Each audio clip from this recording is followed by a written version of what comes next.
The girl walks through the church. Her heart is in despair. There is only one thing in her thoughts. Kyle is dead.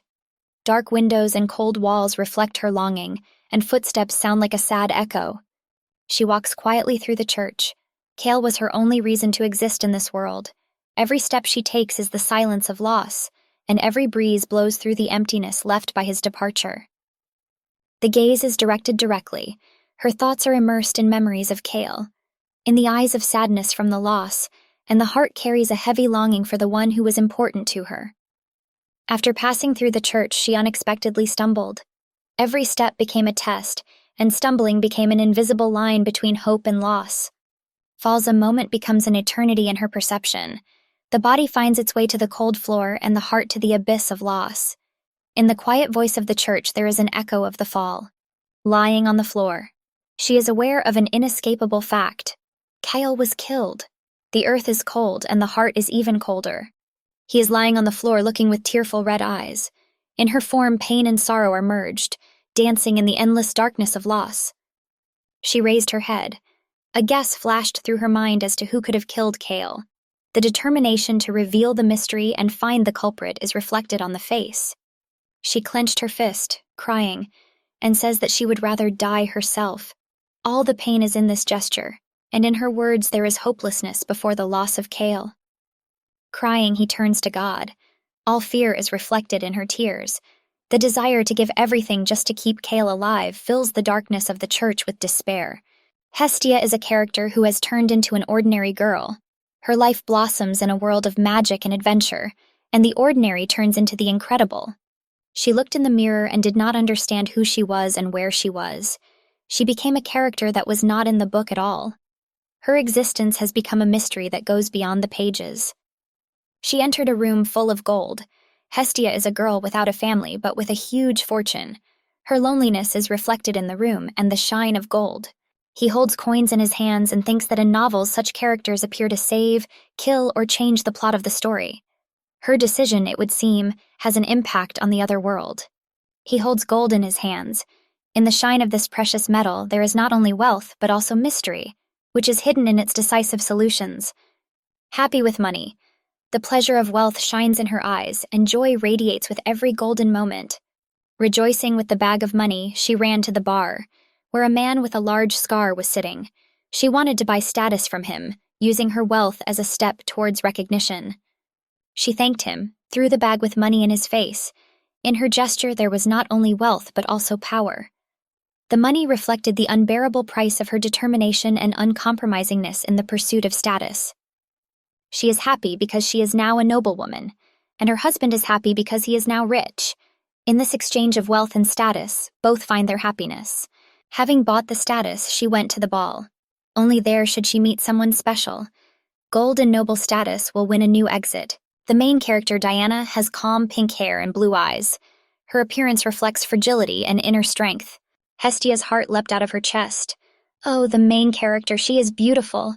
Not only external beauty is felt in her image.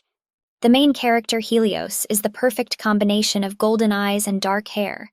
His appearance is impressive.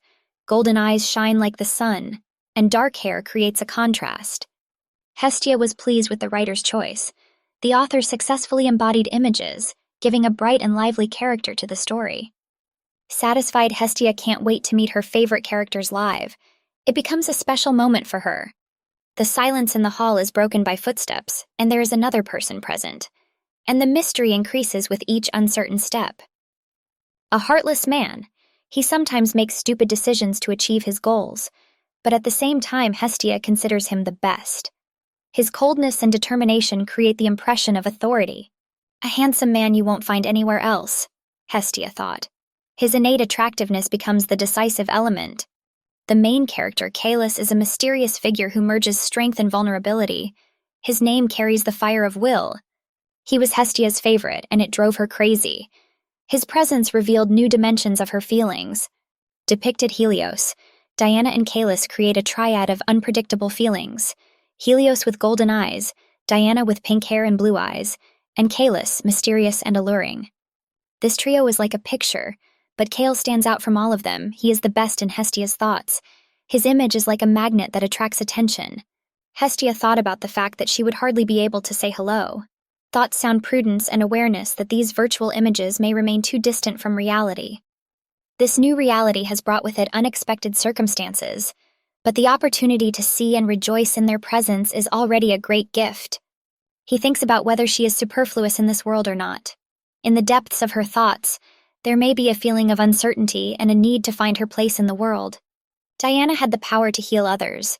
Her ability to heal gave her not only physical, but also emotional strength. Her presence in this world created an exciting balance. Everyone is happy to see Diana, and the children run up to her. Her presence fills the atmosphere of joy and hope. Her fiancé Helios and his best friend Kale. Together, they formed a trio of inseparable friends. Helios extends his hand to Diana, symbolizing their inseparable connection. This gesture states that they will always be together. Kale agreed to help her. His determination and loyalty become an important element. Together, they will overcome any challenges. Diana is depicted surrounded by children as a symbol of her innate gift of grace and healing. The image of Diana surrounded by children embodies not only her strength. Diana has blue eyes that reflect the softness and nobility of her soul.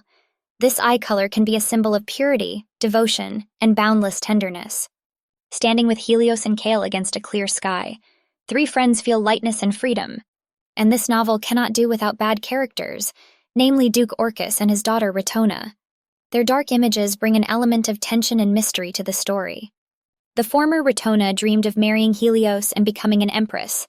Her ambition and desire for power create a new layer of conflict in the story, adding intrigue and tension to the characters' relationships. Diana, shocked by Retona's words that she is not fit for the role of empress, falls to her knees, but the boys support her. Retona, laughing, looked at the three friends and said that Helios had better marry her. Her words pave the way for a new plot development. And in the end, Helios leaves his beloved and is going to marry Retona. This decision brings unexpected turns in history. Kale can't turn a blind eye to it. Feeling disappointed, Kale becomes a new stage in their interactions, where he can become a key figure in the development of events. He poisoned Retona and her father. Kale's determination and his act become a breaking point, turning him evil. The vase broke and Diana was upset by what he had done. This unexpected event becomes a metaphor for the destruction of relationships. Diana cried and Kale tried to explain his actions. At this moment, there is a gap between their feelings. Sobbing, she said she believed him, and he did. She didn't want to see him again. These words put a lot of pain on the situation. Kale is shocked by her words. In his eyes, you can catch the reflection of pain and disappointment from his own actions that he committed. After this situation, Diana turned her back on Kale forever. Divorce becomes the final solution. Hestia tells, people rejoice at the wedding. This unexpected change of circumstances may have given the plot a new twist that will change everything. Diana in a beautiful white dress together with Helios waves to people. This moment of the wedding ceremony becomes an expression of their happiness. Hestia stood in the crowd. A year has passed since she entered this world, and finally, the finale. This moment can be the result for her. Hestia stood, thinking that she could now return to her world, her desire to find her place and finish her way in this unusual world. Diana and Helios were so happy. Their happiness was the result of overcoming difficulties. Hestia stands looking up and hopes that Kale is also happy somewhere backstage. Her wishes express care and desire for Kale. The same day, Hestia read the entire novel from cover to cover. Her feat reflects immersion in the world of history. Kale walks into the distance. He is a proud man and should have lived happily, Hestia said in her thoughts. She looked down. Kale never came. She wanted to see him one last time. The click of her heels. Kale will live here forever, and it's time for her to go home. This moment defines the end of her adventure in this world. Hestia stared with her red eyes. She prayed to find her love. A year passed and she really met him.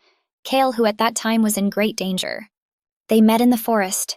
At that moment, he was already on the verge of death. This created tension and a twist in their relationship, where even in danger, something new can be born. Diana and Helios married, marking the culmination of their love. Hestia was sitting on the bed, finally the finale. Now she will not be able to even dream of such a rich and refined life. She fell on the bed and finally she will see her family and friends. This moment determines the return to reality and rapprochement with loved ones. Lying down, he thinks about his relatives. She really missed them, and this moment of wanting to be closer to family. Hestia woke up. She was never brought back to the real world. At this mysterious moment, she wondered how and why she was left here. She went to bed again and was sure that this time she would return home after all. A new adventure can bring the unknown and determine its future path. The day has come. With closed eyes, she asked to return to her world. This moment expresses her desire in crossing the border between worlds. Gets out of bed, realizes that she has not yet returned to the real world. This moment defines the development of the plot and raises questions about her future path. Sad she has not been able to return home for a year. It is difficult for the heroine to part with the world created by words and experiences. She cried, "Why can't he return home because the final was already there?" Her helplessness conveys the inner struggle with the uncertainty of this plot. After she gave away all her wealth to people who needed it, she lived in a small cabin on the edge of the forest. He looks at his hands. She is surprised that she is still alive in this world. This moment can cause self-reflection. Fear of living here all my life without friends and family. This fear expresses the importance of loved ones in the life of the heroine, without whom she feels bad. It is written in the newspaper that Kale wanted to commit suicide again. This unexpected news became an attraction for Hestia. She looked at the newspaper and couldn't believe it. This moment shocked her. He just couldn't accept that his best friend and the woman he loved had left him. He lay half-conscious. This revealed his inner difficulties. "He seems to be saved every time," Hestia exclaimed. This expresses her surprise and weariness at the constant danger Kale is in. Wearing a black cloak, she turned and said that she hoped that he would be happy after all. She stopped and cried because she was constantly praying for him. Her tears expressed frustration and helplessness. She was lying in bed thinking, "Let me get a newspaper in the morning saying that Kale is doing well." This moment revealed her anxiety and desire for good news. When she woke up, reality seemed to mock her. It conveyed bitterness and disappointment when the hoped-for reality did not meet expectations. Upset, she walked through the forest, thinking about how to save Kale from his hopeless fate. She didn't know what to do. She asked herself, "What am I in this world for?"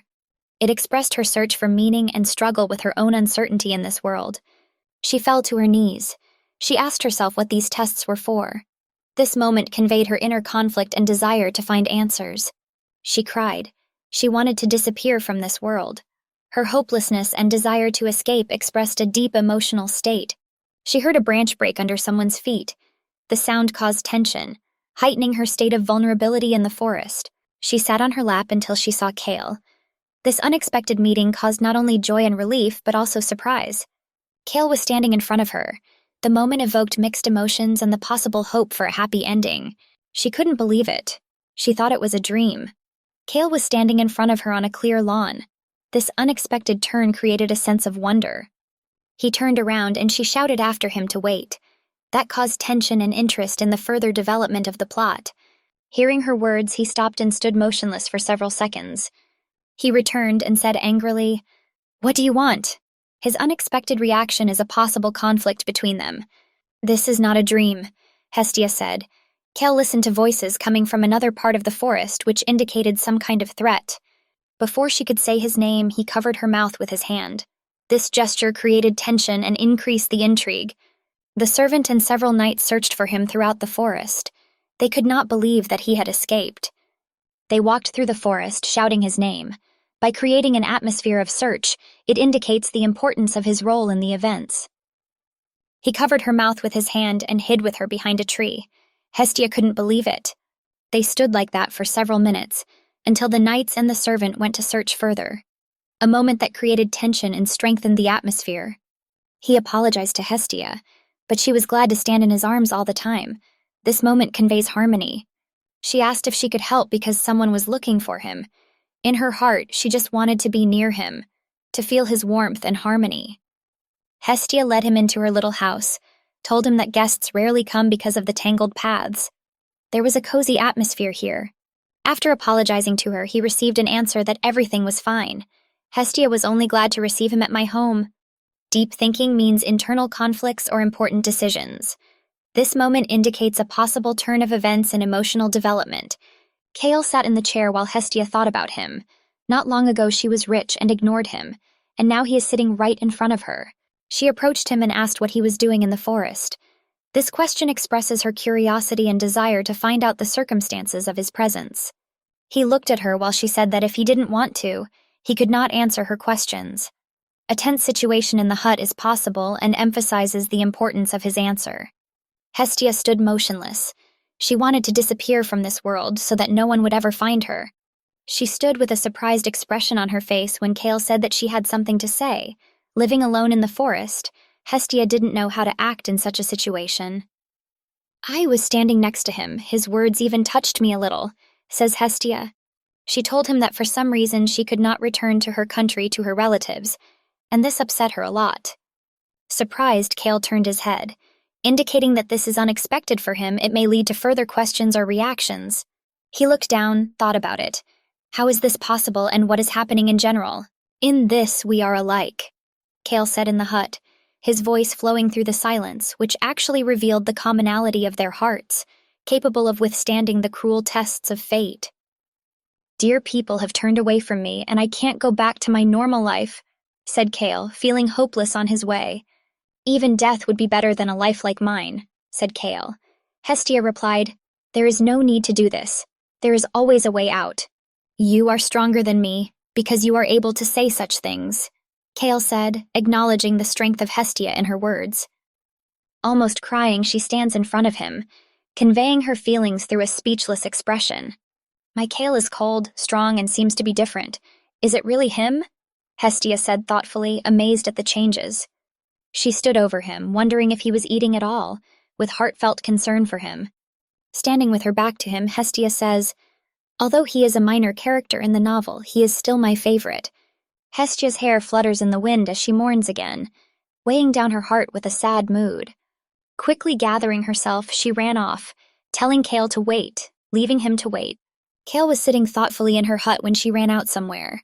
"I'm Hestia, the girl who was imprisoned in this novel for a whole year for Kale's sake," she said. Hestia stood buying food from people in the market. She happily ran to the hut, dreaming of feeding him hot food and covering him with a warm blanket as a sign of care. "And we will talk with him about everything in this world," said Hestia, expressing her desire for togetherness and conversation. Hestia stands by in shock, seeing Kale dead in a pool of blood, a bloody dagger lying next to him. Hestia's eyes filled with horror as she stood, disoriented by the terrifying sight before her. She stared at the bloody body, her heart wrenched by horror and loss, trying to understand what had happened. Trembling, she quietly approaches the dead Kale, saying that this cannot be, feeling pain and refusing to believe in reality. She took his body and cried, not believing that he could do such a thing, her heart breaking with pain and disappointment. Hestia sat by the body and sobbed, lost in deep grief for her lost love. Not understanding why she had to go through this, Hestia cries over Kale's body, feeling the disembodied weight of her grief. There was a note on the table where Kale apologized for polluting her house as he was dying. In the words of apology, there was a feeling of his last repentance. All the newspapers wrote about his death, only for one day, but the traces of his tragic departure remained incurable in the hearts of those who knew him. Hestia was holding a newspaper in her hands, and she didn't like the way the empire was going down at all, feeling the shadow of disorder in the world around her. She spent 2 years in this world, now asking herself why. Why Kale did this to leave her alone and lost. "After his death, I became evil. Anger and darkness grew in my heart, turning me into a shadow of my former self. Angry at people, I did not find understanding in their eyes, only a deep gap between my pain and misunderstanding. Quite a few people got angry at me in response, but some may have understood me, breaking through the veil of anger and misunderstanding. Many people did not understand why she came to church every day and said strange things, feeling the need to try to find answers or comfort. She walks around the church with light steps, thinking that everyone does not care about ordinary people, feeling the separation of her thoughts. She looked up and suddenly understood everything about Diana and Helios's marriage and their friendship with Kale, feeling a mixture of disappointment and understanding. Kale is portrayed in the picture. His face strikes a moment of innocence and mystery, which now looks like a lost harmony. Hestia quickly falls to the ground. The weight of the world is felt in her hands, which shocked her. Kalis is dead. Now this world does not exist for me. An abyss of loss and desolation broke out in her heart. Hestia lies on the ground. Kale himself did not die, he was killed, she said, In her heart now there is only deep longing and unjustified loss. Eyes filled with tears. She knew who could do it. Waves of disenfranchisement and pain flowed from her heart. She knew who killed him, who tortured her Kale. Her eyes showed longing, and her heart was filled with anger and despair. She closed her hand into a fist and cried, "If God really exists, why did he allow him to do this?" Incongruity and despair filled her heart. Hestia asks God why he allowed the tragedy. In her eyes, Kale's lifeless body, which caused her pain and questions about the higher meaning of events. In her memories, he lay on the floor of her hut in a pool of blood, the image of this tragic picture reflected in her memory, leaving a mark of eternal loss. She screamed at the top of her voice, expressing her willingness to sacrifice herself to save him. Her strong cry carried devotion to her beloved. Suddenly, she opened her red eyes, which struck and reflected the ceaseless struggle between grief and liberation of her soul. She woke up in a familiar room. Is this Hestia's home before moving to the mountains? The question revealed the secret of her crossing between all these worlds. She couldn't believe her eyes as she looked around, losing confidence in the reality around her. She wondered, did one of the saints bring me here? Because the last time she remembered herself was in the temple. A voice echoed in her thoughts. They couldn't know me. If they knew, they would have brought me to the mountains, to the hut. The uncertainty of the circumstances further confused her reasoning. She stares at her hand in wonder, searching for any signs of change or difference that might indicate a mysterious transition. But this is due to pain which she has not felt before. She rose to her feet, feeling stable, but her mind still wandered among questions and mysteries. She stood in the middle of the room, amazed. I don't have any pain, the headache is gone, I feel great. Understanding the changes in her condition filled reality. It was as if she had returned to the very beginning. Really? She thought about it, feeling it was time to untangle the knots. It can't be. With a cry, she opened the window, thirstily inhaling fresh air, trying to dispel the fog of thoughts. She was again surprised to see people preparing for the festival. She has an impression of wonder in her eyes when the reality of the present merged with the past. People rejoiced, and Hestia knew the honor and sadness of why this festival was taking place, the marriage of Diana and Helios. In her heart was a spectrum of emotions that she felt when she experienced this barely for the first time. The painting shows the bride and groom, Diana and Helios, exchanging smiles and glances, showing the joy and love on their big day. Reincarnated in this world again, she returned at the end of the story. However, why exactly at the end? Asking a mysterious question that occupied her thoughts. Now is not the time to think about the bad because today is such a good day, she decided, refocusing on the positive and rejoicing in today's moment. Because today is the wedding of Diana and Helios, she ran, filled with joy and the feeling of a new beginning in this world. And another day when Kale will try to commit suicide for the first time. This is a tragic shadow of the past that will always accompany Hestia. She ran to the carriage and asked to be taken to Marquis Caelus, perhaps in an attempt to save him from tragedy. The man sitting in the carriage asked why he should listen to her. However, after she threw him a bag of money, he agreed, questioning his question. The carriage set off, moving forward into a moment of decisive movement that could change the lives of Kale and Hestia. I'm not going to put up with Kale and Diana, she thought to herself as she looked out the window. The decision of her heart showed on her face. The painting shows smiling friends who warmly cared for Diana. They wrap her happy moments, creating an image of love and support. Diana never even thanked Kale for his kindness and actions. He gave her everything without expecting gratitude. The large courtyard near the gate, near which two knights stood, gave the impression of a place where power and strength were intertwined in a protective image. They looked warily as they saw Hestia entering the courtyard. Vigilance before the unknown was reflected in their eyes. Hestia stated that she had a polite message for the Marquis as she began to attempt to make contact with the knights stationed outside the court. The knights are shocked as no one is allowed in the Marquis. It is forbidden. Hestia faced a difficult task to pass through the barrier of prohibition.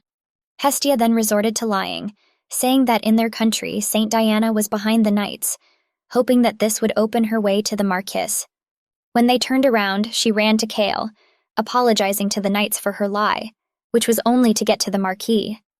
She bursts into the house. The servants are shocked. Her decisive action had attracted attention, but now Hestia would have to decide on her next steps. One of the servants, not understanding what had happened, stood with a questioning expression. trying to understand who had entered the house. Joyful Hestia saw Kale, and the servant remained in shock, not expecting such a sudden and unexpected union of these two figures. Kale stood in front of her, knife in hand, creating a tense situation where a shadow of uncertainty hovered around their meeting. Is he really going to do this? The question hung in the air, mixed with the unsolved mystery of his intentions. She clenched her hands into fists and racked her brain, wondering where to begin in this tense moment. Rushed at Kale, showing madness or desperation, trying to stop him or change his mind. He stood, sword in hand, watching the next action, his expression reflecting inner struggle and determination. She pushes him. Hestia just finally wanted Diana to feel sorry for him, trying to change the course of events. He fell to the ground and asked, "What are you doing?" His surprise and misunderstanding showed in every word. "My name is Hestia, and I will do anything for my lost love. I want to become your marquise." She expressed her inner aspirations, trying to change the circumstances. She stood confident in herself, expressing determination and readiness to overcome any difficulties. Euros, the butler, can witness these unexpected and tense events as he watches the drama unfold before him. Euros replaced my parents. He was always by my side. He drinks tea from Kale's mug, mysteriously interacting with the unfolding events. Kalis was unable to fulfill everything and closed in on himself, inseparably experiencing his inner problems. Dvoretsky was saddened by this, because he believed in Kale and felt pain from the disappointment of his indecision. Scattered throughout the room are evidence of the misunderstandings, failures, and chaos that marked this momentous moment. Shadow of the Master. The Master wants to kill himself, and his dark thoughts spill out in the shadows, depicting a disturbed inner world that can explode into crisis. A woman broke into the house in broad daylight and attacked Kale, creating an unexpected and difficult moment for everyone present. And she herself made him an offer, intertwining lifelines and unfolding a new turn in history. His butler stopped believing his eyes, not knowing what was happening and finding himself inside a confusing and unpredictable story. She is ashamed of it. She stands quietly and waits for an answer, vulnerable to the reactions of those who may not be concerned. But she was glad that she managed to say it. So know who Hestia is, strong and determined, who decided to express her feelings. No, I could not allow his death in the plot, deciding to change the chosen tragic fate of my beloved in the course of the story. Two spoke in Hestia's mind, an angel and a demon. Both agreed to her performance, expressing the inner conflict and choice between light and darkness. They bombarded Hestia with questions and answers, trying to shame her into becoming decisive. Kale sat in silence, looking down, expressing his important role in the unfolding of this somewhat dramatic scene. He raised his head to her. Embarrassed, she said she didn't mean it, she just wanted to save him. He laughed nonstop, expressing a combination of amusement and vulnerability at this unexpected turn of events. "Do you think I look like I'm going to agree right away?" She bowed her head, expressing her determination and reluctance. No, don't think like that. I just wanted to—" "But do as you know," she lamented, expressing her defeat and uncertainty. She stood horrified, as did the butler lurking behind her, mirroring the shock and tension of this uneasy moment. Kale rose to his feet and said, "You want to be a marquise? So do as you know how," giving her power over the situation. Well, it couldn't be that simple, because I was talking about the wedding, emphasizing that the situation is more complicated than it seems. He waved his hand, saying that she could discuss anything with the butler, giving her responsibility and a free hand to make further decisions. He kicked them both out because he wanted to rest, showing his power and determination in managing the situation. They looked at each other. The butler took the knife with him so that Kale wouldn't do anything stupid, and now they hope that he is definitely resting. Hestia did not understand what it was, and the butler wondered who it was here, creating mystery and uncertainty in this encounter. "My name is Hestia. I am the daughter of Lord Elay," she introduced herself, revealing part of her identity in this introduction to the butler. That's why the purchase status came in handy. They sat with the butler at the table and talked, opening new perspectives. He wanted to ask her several questions, because he did not understand her behavior, to which Hestia replied that she agreed. She was ready to reveal her secrets. He scolded her because she got into the house and first went through security, expressing his surprise and indignation at her actions, and she mumbled. He continued to speak, causing Hestia to feel embarrassed, making her feel insecure and tense. He gets up from his chair, signaling a possible turn in the conversation or further actions. He bowed and thanked her for saving Kale, expressing gratitude and respect. She looked at him and understood that in the last episode, Kale did not die in the house. This butler should have stopped him. He should have told everyone about his death. She looked at him and replied that she should thank him, expressing confidence in her role in saving Kale. But there is something strange, the man said, evoking in Hestia the weight of uncertainty and mystery in his words. You ran so quickly into the Marquis's room, claiming you had something to tell him as if you knew he might die. In fact, Hestia knew more than that. She cried, laughing, not knowing what he would say to her about being reborn, creating a comical and emotional scene in her mind. Two voices flew here. One claimed that it was a novel after all, and the other said that it was superpowers, to which Hestia replied that they were not helping at all.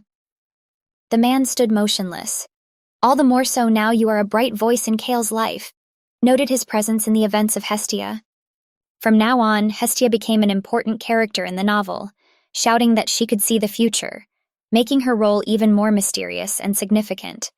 The man stands in a stupor, shocked by the news, unexpected for him and perhaps confused. He did not believe her and did not say it out loud, remaining in uncertainty and doubt. She sat in a chair and exclaimed, "Pink diamond," launching a mysterious and symbolic element into the unfolding story.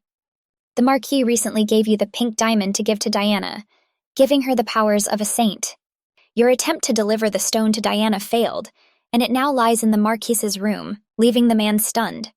I think that's enough for you both to know about my talent and that unusual divide in reality. The man thought deeply, looking for an answer in the complicated situation that had arisen. Hestia has certain beliefs that indicate Marcus Kale will behave in this way again. Hestia decided to use her power to prevent similar events in the future. The butler who was raising Kale thought about Hestia's words, and about the safety of the Marquis. Hestia decided to become Kale's wife, stressing that her power would help avoid similar tragedies in his life. With a flash of light in the house, Hestia declared that she would never rule this house. She was even willing to write a receipt. Hestia assured him that although he might doubt, she would never harm the Marquise and indicated her hope for mutual understanding and loyalty.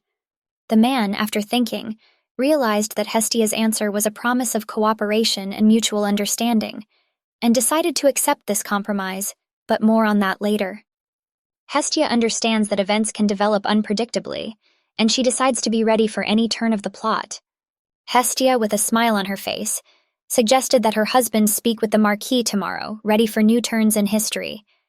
He bowed to Hestia and said that it was late and that she should spend the night in this room, giving her his honor and respect. Hestia is sitting smiling. She changes the course of the novel, but her goal is to save the hero. The new turn of history is impressive. Tired, Hestia sinks into her chair. A busy day leaves a mark in her eyes. Hestia's eyes are tired, a sign of her journey and experiences on this busy day. Kale concentrates on looking out the window, preparing a plan of further actions at this important moment. Kale thinks deeply as she tries to come up with an elaborate plan that will save her from danger. Kale searches for strength and understanding in himself, trying to find the right way out of a confusing situation.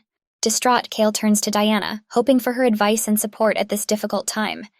This is a plot surprise, but maybe it will bring an interesting development of events. She is in shock of her own accord. The dark and light voices in her imagination most likely reflect the struggle between good and evil in her soul. They are completely different. Everything points to the fact that Hestia's inner voices influence her consciousness and consciously guide her decisions. Hestia's choice turns out to be an interesting plot twist, allowing her to take the initiative within the novel. This choice of Hestia revealed her independence and desire to maintain her freedom in relationships. The dark voice might be even more ironic in his answers, but Hestia has her own decisions and doesn't want to be tied down by marriage right now. Her sad expression when she saw the real him on the verge of death, she knew that secretary was not a very good title to protect him. Hestia chose to protect Kale as her main goal in this world, overcoming all odds and going through many trials. A bright voice promises her his support, ready to serve Hestia in this unique world. The voices promise to always be there and support Hestia in all her important affairs and adventures. Opening her eyes, she didn't understand anything. What did we and what it was at all? Hestia woke up, still remembering her inner voice and wondering what it was. Hestia sits on the bed, holding her head, with confused impressions of the journey between her inner thoughts. Hestia sits on the bed and stretches, trying to relax after a hectic day. Yes, dreams can be strange and easy to remember. Perhaps this is a reflection of her complicated life and inner feelings. She thought what kind of dream it was. The butler gave Hestia a warning look to make sure she was okay. Hestia thanked him. The butler smiled and informed her that she could contact the Marquis if anything was needed. Hestia hopes for an answer from the Marquis and is surprised that the butler is laughing. She begins to understand that not everything is so simple. The butler smiled and said that the Marquis was feeling well. Hestia is still waiting for an answer and isn't sure what happens next will be as simple as she imagined. Hestia surprisedly replied to the butler, "The future is always unpredictable," when he said that she could see the future and did not know that it was strange with the Marquis. The butler looked in surprise at Hestia, who was waving her hands and shouting that she only sees great events. The butler looks at Hestia in shock and apologizes, trying to understand why she is crying. Butler agrees with Hestia, stressing that change always brings important transformations. Dvoretsky did not deny the fact that Hestia really saved the Marquis. Hestia stood opposite and looked at him with recognition, traces of wisdom and mystery glinting in her eyes. Dvoretsky explains that there was a lot of paperwork and preparation details that he was fiddling with all night. Hestia stood shocked. "Is this all for me?" Hestia was impressed by the fact that the butler was able to work all night. He said that she could get acquainted with the documents later. Hestia agreed with the butler and decided to be careful not to provoke a negative reaction from Kale. She smiled, indicated that after their conversation, she would like the butler to bring them some fruit punch. Marquis looked up and looked at Hestia in surprise. The butler smiled, pointing to the papers, and announced Hestia's arrival. Hestia held on tight, telling herself to be more careful than usual. The Marquis felt the tension and restlessness in the air. Hestia stood her ground, guarding her secrets. The Marquis sat in silence, a fair-haired man who impressed with a strong physique and expressive beauty. From the words of Hestia, Hestia decided to make the first move and asked Kale how he was doing. In her mind's eye, she saw that amazing look again, and Kale on the floor of the little house, a look that seemed to hold attention and admiration. "Good morning. I hope you rested well." Kale looked at her with an expression that tried to put the tension of yesterday behind. They stood at a great distance from each other, waving a hand to the butler for help. Hestia listened carefully, her heart beating faster, but she decided to use her own understanding of the situation and proceed with caution. Dvoretsky presented them with documents and told them to familiarize themselves with each section that he had prepared for them. Hestia took the documents and began to read them, carefully analyzing the information. For the first time, she really felt that this world had become more accessible to her.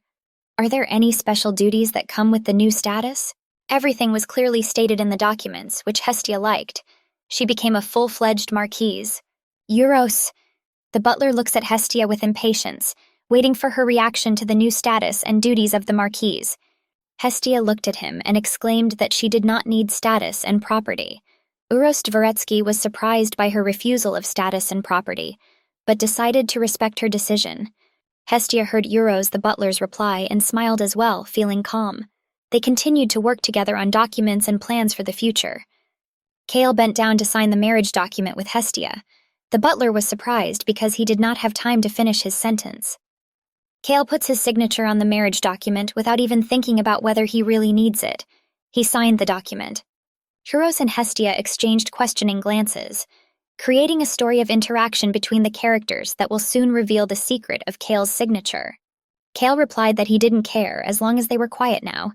Hestia agreed to avoid talking too much, and they went over the documents carefully again with Euros. Euros, the butler, is shocked by this behavior of the Marquis. He runs over him trying to find the right foot and understand him. "Apparently, we are dealing with an unexpected pattern of Marquis behavior. We should find a way to resolve this situation," whispered Hestia. "Kale," Hestia said with a look of resolution, "we need to have a serious talk about what happened. You signed the document without reading it." Hestia promised Kale that he wouldn't regret signing the papers and expressed her willingness to consider their future together. Hestia smiled, feeling relief and optimism in the air. She was glad to finally say it. The Marquis ordered them to leave and they left his office, actually impressed by his actions, and he first of all went to think about his plan. They leave. surprised at how he introduced himself to them today, leaving him alone in his office. The butler, holding his head, apologizes, to which Hestia replies in a low tone that she needs to go to the temple.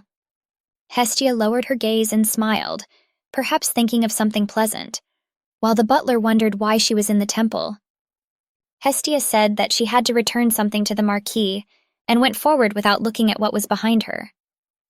And she will start with Diana. This indicates the beginning of the further unfolding of events related to Diana's character. Image of Diana. Diana acted as a saint, expressing her deep faith and devotion. Diana's stay in the temple was not sustainable. She felt doubts and restlessness, looking for answers to her questions. If not for Kale, who gave her his land, she would have remained idle forever. His act changed her fate and future. Diana is depicted with a smile on her face. This indicates her joy or satisfaction, perhaps as a result of a certain event or achievement. Hestia stood angry. I would never give it to her. This emotional expression indicates her determination and refusal. She rode in the carriage, thinking that she would never do that. Her reflections indicated a conflict between reality and her beliefs. She got out of the carriage, ran to the temple.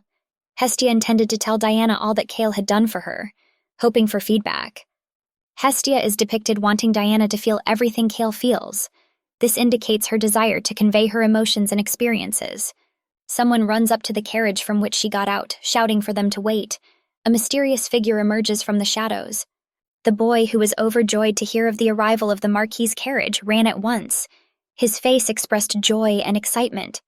The boy was surprised to see the absence of the Marquis, and his eyes expressed a confusion of impressions and questions. Today I am here instead of him, said the girl, and her words looked like a mysterious intervention in reality.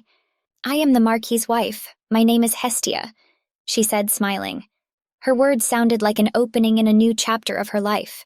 He gave a silly reaction, surprised and unsure of the situation unfolding before him.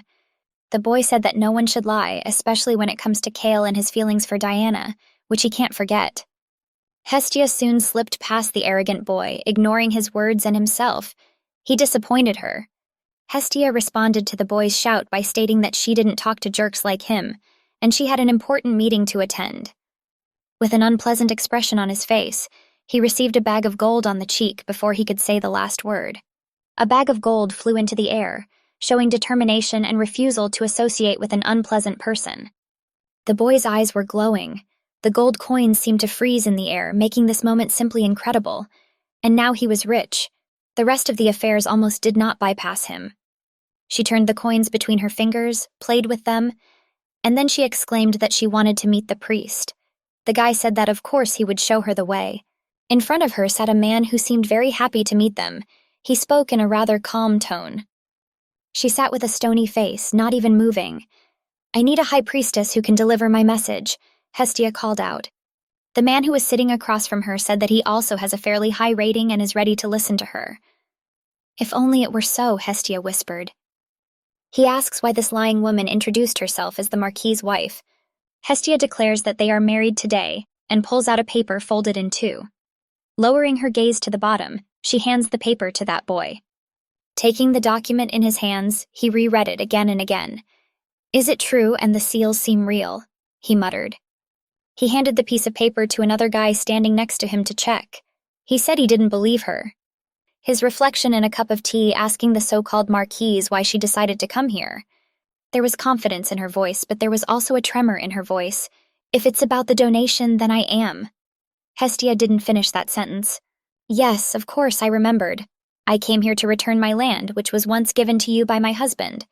She confidently looks at the boys. He seemed mad. His cup of tea was almost finished. He was shocked.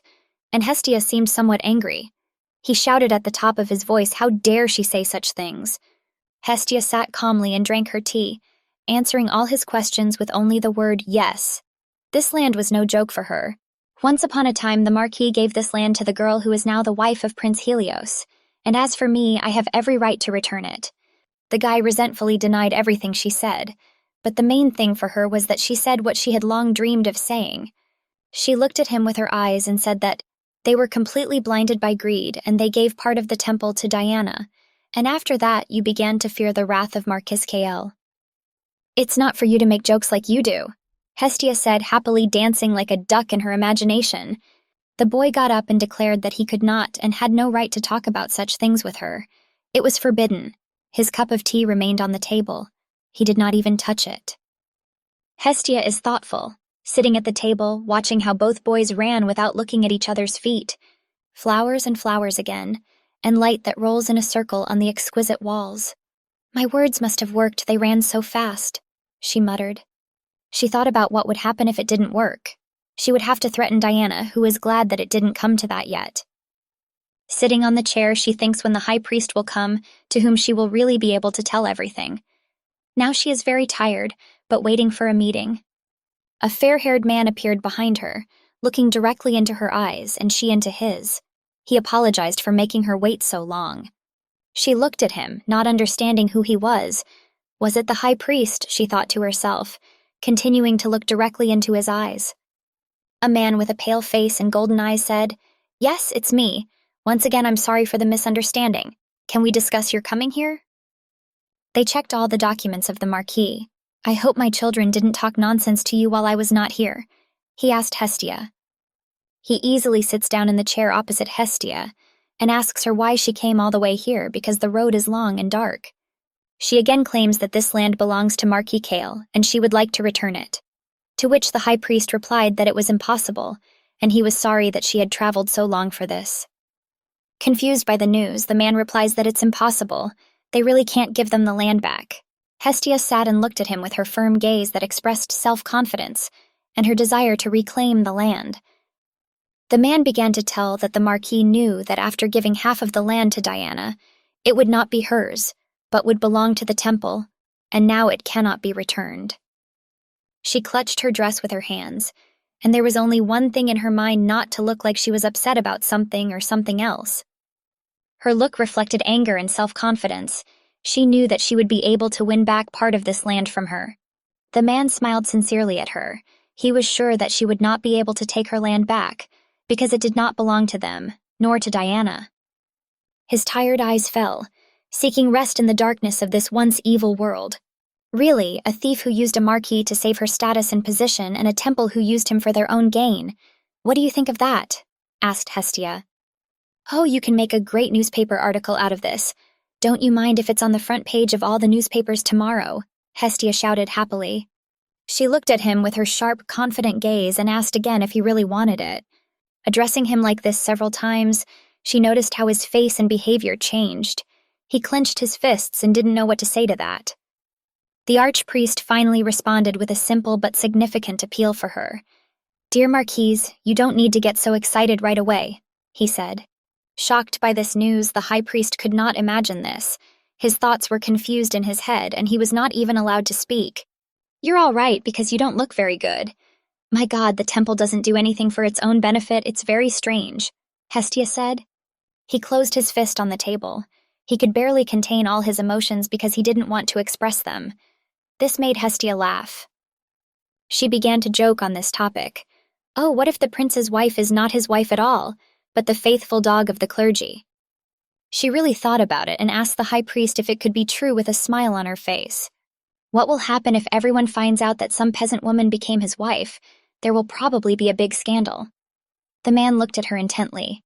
He clasped his hands together and answered her that everything is true. That's how it is, everyone will do that. The husband was not happy at all, but the truth is that not all aristocrats perceive Diana as their own.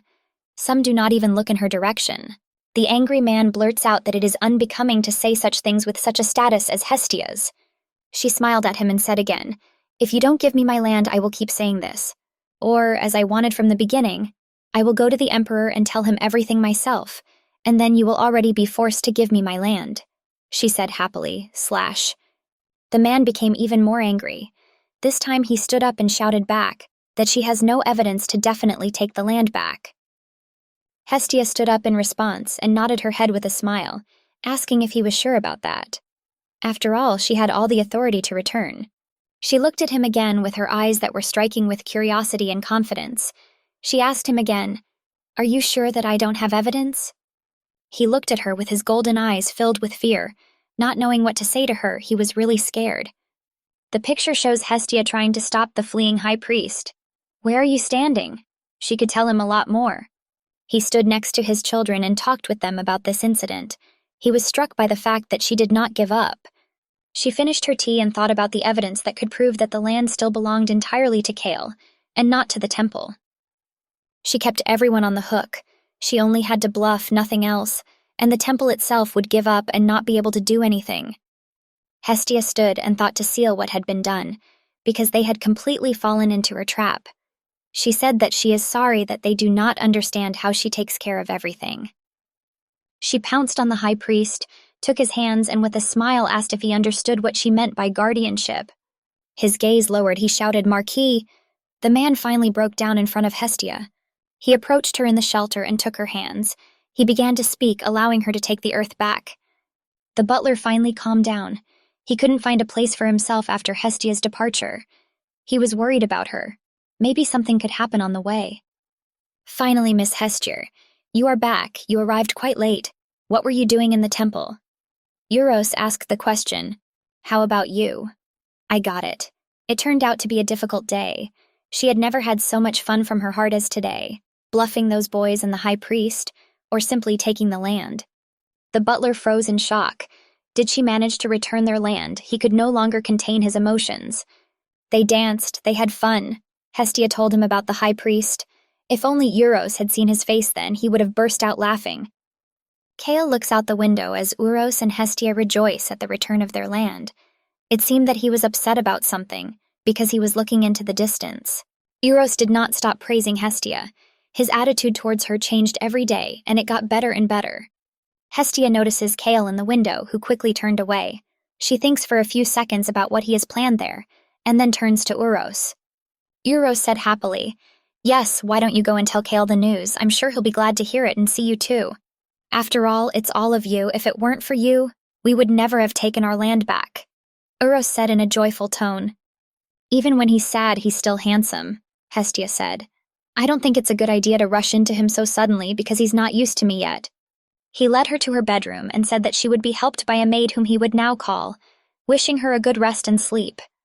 She lay down on the bed, not even noticing how the whole day had passed. She was happy that she managed to do it. In this way, she quickly informs everyone about the pain they caused to Kale, and tomorrow he will start checking the condition of the returned land. She didn't want Kale to do it, and he felt uneasy, but this is his work that she decided to do for him. She fell asleep very quickly, thinking about tomorrow, about Kale and his fate, and how to get revenge on everyone else. The man is holding a letter in his hands, which he has already read several times, and asks the question, "Marquise, do you say so? Don't you understand that it's not a lie and there is no Marquise and they gave the land just like that?" Helios is sitting on the throne. He throws a piece of parchment on the floor, saying that he will not believe the words about the Marquise until he checks it himself. He looked straight ahead, thinking about the meeting. He had to see the Marquise because he did not believe in her existence, and considered everyone liars and liars. Surprised, Kale sits on a chair. He was struck by the scam that Hestia pulled to get the land back. Hestia sits in front of him and asks for forgiveness for acting without permission. She just wanted everything to be as it always was. They're sitting in the same room. Hestia is a little nervous because she doesn't know how to tell him everything properly, and Kale is sitting and waiting. Euros entered the room and informed that Kale was already waiting for Hestia. He wanted to see her quickly. You can't envy Hestia's surprise, because Kale had never called her to him, even so quickly. She was thinking about everything in the world, after all. He would ask her about returning the land.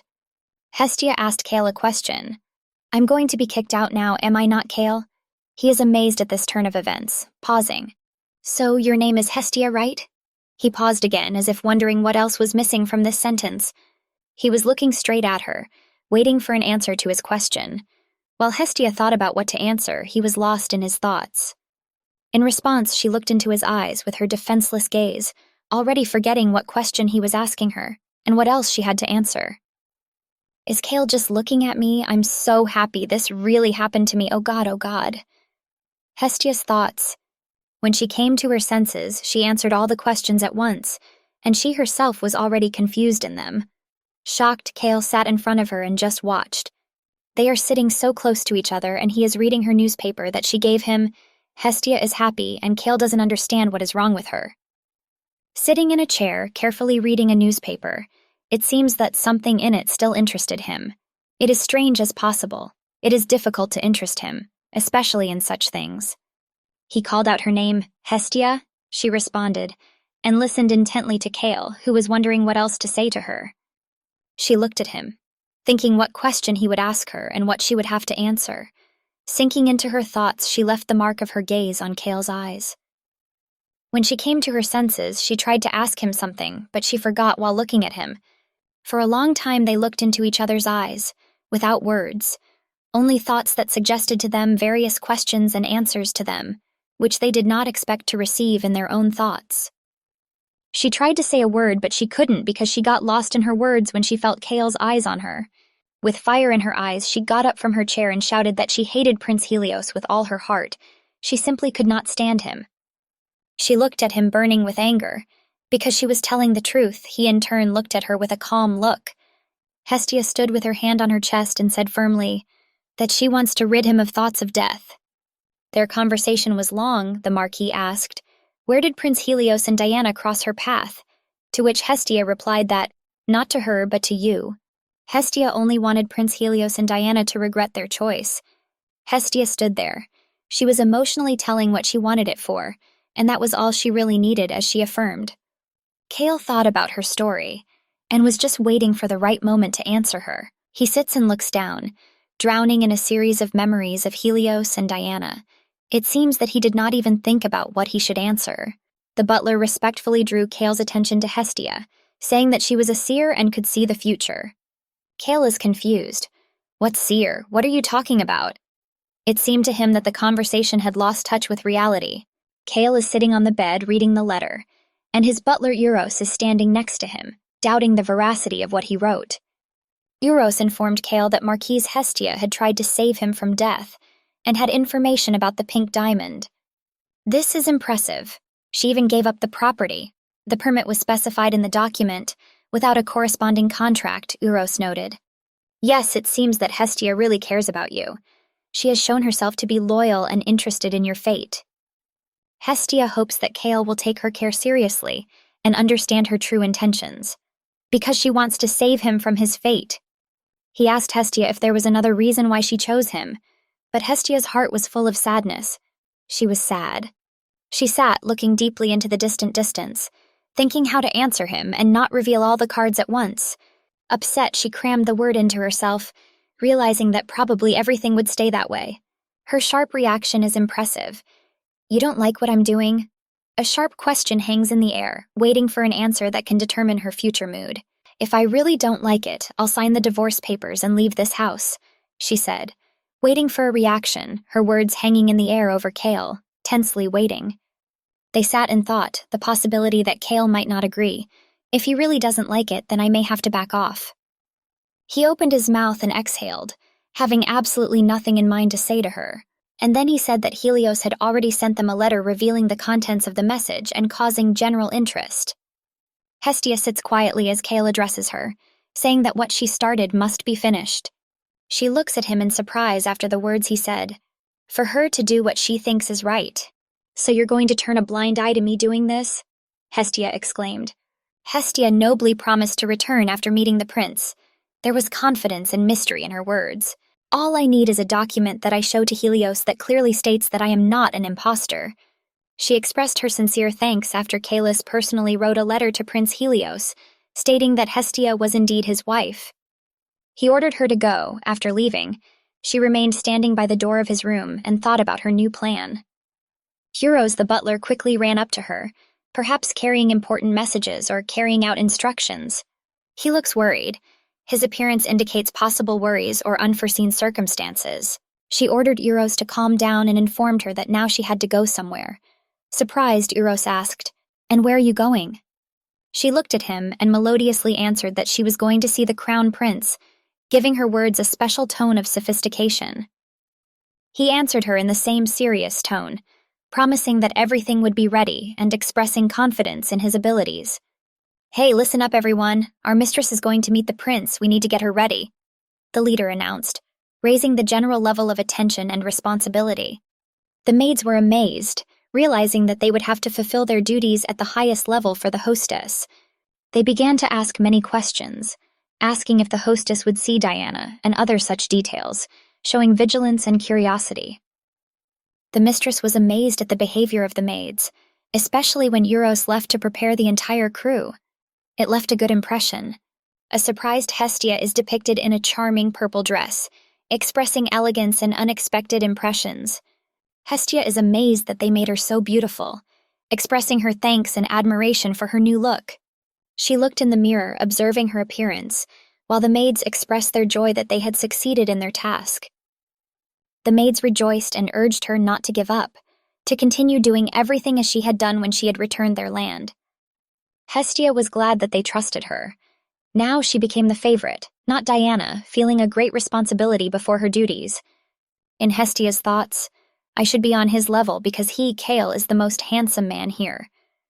This expresses her desire for equality and recognition of her own attractiveness. She happily returned, expressing confidence that she would be well represented. Diana is depicted looking at her shyly, holding Helios's hand, which is striking in its image and understanding.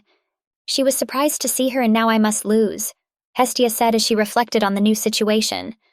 I congratulate you, I am Marquise Hestia, she announced, expressing her status and dignity. Helios was angry. Marcus' wife? So you say so. Diana, having heard this, somehow lurked in her head, shocked by the situation. Diana shouted, "Wait!" Hestia looked surprised, waiting for further words or actions. She asked Hestia if they had met before, expressing curiosity and uncertainty. The woman sat on her knees next to Diana, remembering how she first came here. The memory of past moments stood out in the air. Diana was dressed simply and elegantly, expressing her style with natural grace. She smiled and was kind to people, the author says, giving them her positivity and kindness. She was truly a saint to all, providing help and support with an empathetic attitude.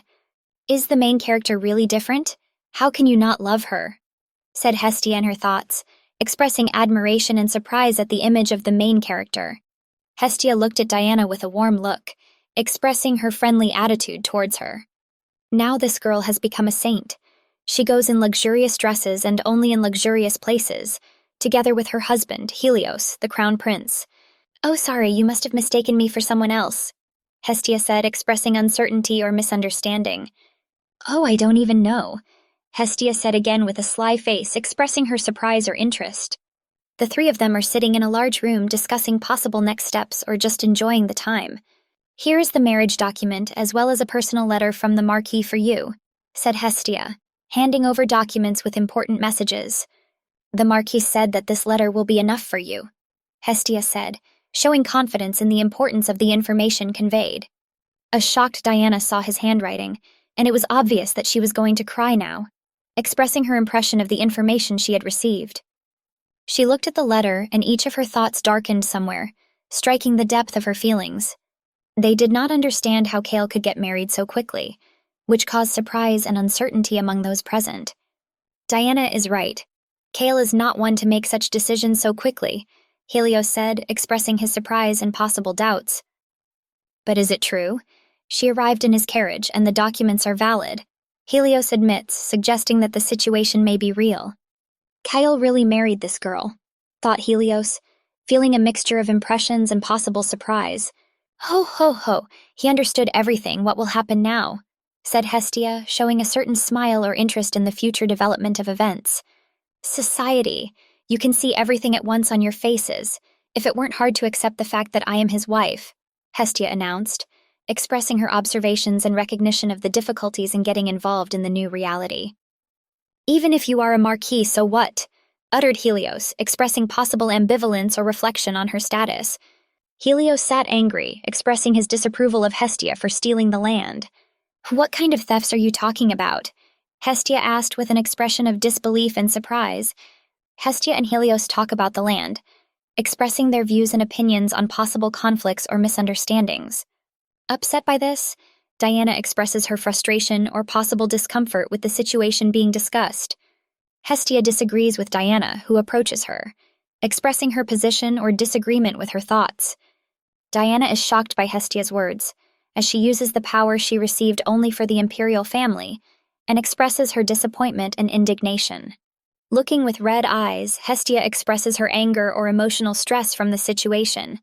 She recalled how she ran to the temple and ran into the saint, showing her memories and possible feelings from that moment. Hestia was then thrown out, claiming that the saint had no more time for people like her, showing her ruthlessness. When Diana married Helios, she no longer engaged with commoners, expressing a possible change in her social status and interests.